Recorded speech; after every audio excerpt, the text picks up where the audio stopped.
محمد شعیب یار خان سپہر 3 بجے کے بلیٹن میں آپ کو خوش آمدید کہیں گے۔ اور آج سب سے اہم اور بڑی اور خوشی خبر پاکستان کے لیے، اس سے بلیٹن کا آغاز کیے لیتے ہیں۔ تو ایران کے ساتھ ڈیل ہو گئی تو اسلام آباد جاؤں گا۔ امریکی صدر ڈونلڈ ٹرمپ کا بڑا اعلان۔ میڈیا سے گفتگو میں ڈونلڈ ٹرمپ نے کہا کہ مذاکرات کے لیے پاکستان نے بہت زبردست کردار ادا کیا۔ وزیر اعظم شہباز شریف اور فیلڈ مارشل زبردست شخصیات ہیں۔ انہوں نے مزید کہا کہ ایران سے اسی ہفتے کے آخر میں مذاکرات ہو سکتے ہیں۔ ایران معاہدہ کرنا چاہتا ہے اور ہم معاہدے کے بہت قریب ہیں۔ ایران جوہری ہتھیار حاصل نہ کرنے پر رضامند ہے اور وہ اپنا جوہری ڈسٹ ہمارے حوالے کر دے گا۔ ایران کے پاس ایٹمی ہتھیار دنیا کو خطرے میں ڈال سکتے ہیں۔ اگر ایران نے ایٹمی ہتھیار حاصل کر لیا تو اٹلی سمیت ہر ملک حاصل کر لے گا۔ ایران کے ساتھ ڈیل نہیں ہوگی تو دوبارہ جنگ شروع ہو جائے گی۔ ضرورت پڑی تو ایران سے سیز فائر کی مدت ہی بڑھا دوں گا۔ آبنائے ہرمز کی ناکہ بندی برقرار ہے۔ ہمیں ایران میں بہت جلد فتح ملنے جا رہی ہے۔ امریکی صدر ڈونلڈ ٹرمپ کا دعویٰ۔ ریاست نیواڈا کے شہر لاس ویگس میں خطاب کرتے ہوئے کہا کہ ایران بہت پیارا ملک ہے۔ ایران اور مشکل اور ذہین ملک ہے۔ ان کے لوگ اچھے فائٹر ہیں۔ ایران سے جنگ نہیں کرنا چاہتے لیکن جوہری پروگرام کی وجہ سے یہ کرنا پڑی۔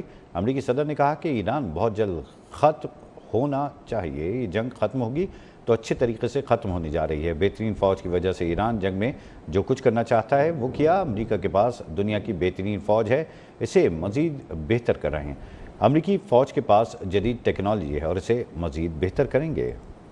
فیلڈ مارشل سید عاصم منیر کی ایرانی صدر مسعود پشکیان سے ملاقات ہوئی۔ میڈیا رپورٹس کے مطابق ایران اور امریکہ کو ایک معاہدے پر رضامند کرنے کے لیے فیلڈ مارشل عاصم منیر کی ایرانی صدر سے یہ ملاقات بہت اہم قرار دی جا رہی ہے۔ فیلڈ مارشل سید عاصم منیر نے تہران میں ایرانی پارلیمنٹ کے اسپیکر باقر قالیباف سے بھی نہایت اہم ملاقات کی۔ فیلڈ مارشل عاصم منیر کی گزشتہ روز ایرانی وزیر خارجہ عباس عراقچی سے بھی ملاقات ہوئی۔ ISPR کے مطابق فیلڈ مارشل کا دورہ تہران امریکہ اور ایران کے درمیان جاری ثالثی کی کوششوں کا حصہ ہے۔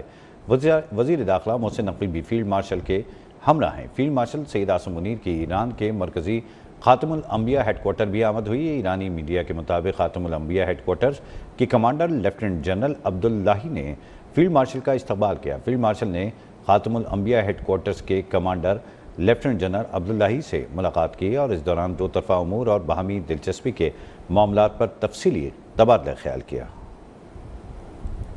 وفاقی وزیر داخلہ محسن نقوی نے تہران میں ایرانی ہم منصب سکندر مومنی سے ملاقات کی، جس میں خطے کی تازہ ترین صورتحال پر تفصیلی تبادلہ خیال کیا گیا۔ ایرانی وزیر داخلہ نے جنگ بندی اور مصالحتی کردار پر پاکستان کے تاریخ ساز کاوشوں کو سراہا۔ اس موقع پر ایرانی وزیر داخلہ کا کہنا تھا جنگ بندی برادر ملک پاکستان کی ثالثی میں قائم ہوئی۔ ایران پاکستان کا مخلصانہ اور مثبت کردار ہمیشہ یاد رکھے گا۔ وفاقی وزیر داخلہ محسن نقوی نے کہا کہ پاکستان خطے میں پائیدار امن اور استحکام چاہتا ہے۔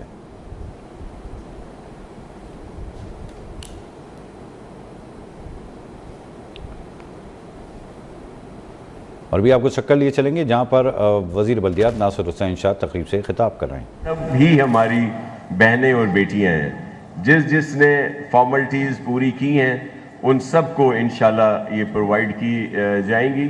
میں زیادہ ٹائم نہیں لوں گا، بہت سارے دوستوں نے بات کی ہے اور آج ہماری بہنیں بیٹیاں آئی ہوئی ہیں جنہوں نے کوالیفائی کیا ہے۔ کوالیفائی کا بھی بالکل سمپل طریقہ کار جو بار بار بتایا بھی جا چکا ہے، پرماننٹ لائسنس ہو، اگر اسٹوڈنٹ ہیں تو وہ اپنے اسکول کالج یونیورسٹی کا ان کا جو بھی ایڈمٹ کارڈ ہو، اور پھر اگر ورکنگ وومن ہیں جو ہماری بہنیں کام کرتی ہیں مختلف انسٹیٹیوشنز میں، ان کا وہاں کی کوئی لیٹر ہو تو وہ یہ کوالیفائی کر رہی ہیں۔ اور پھر جس طرح بتایا گیا KFC کی بھی شکر گزار ہیں کہ انہوں نے ایک ٹریننگ شروع کی ہے، لیکن اس کے علاوہ بھی جو بھی سپورٹ ہوگی تو جس طرح ہمارے کارپوریشن اور ڈسٹرکٹ کونسل اس میں سب کو سپورٹ کرے گی۔ تو آپ سب کا بہت شکریہ، اور میں اپنا ٹائم جو ہے وہ سینئر منسٹر صاحب کو دوں گا کہ وہ تفصیل سے بہت ساری باتیں بتائیں۔ Thank you very much. Thank you very much, sir, for your valuable words. Ladies and gentlemen, now comes a moment of great honor. We are privileged to have among our ranks Honorable Speakers in Assembly, Syed Awais Qadir Shah. He is the Honorable Speaker of Sindh Assembly, known for his strong leadership, parliamentary expertise, and commitment to democratic values. He's played a vital role in strengthening legislative processes and governance. He has a deep understanding of all the legislative affairs and always ensures discipline,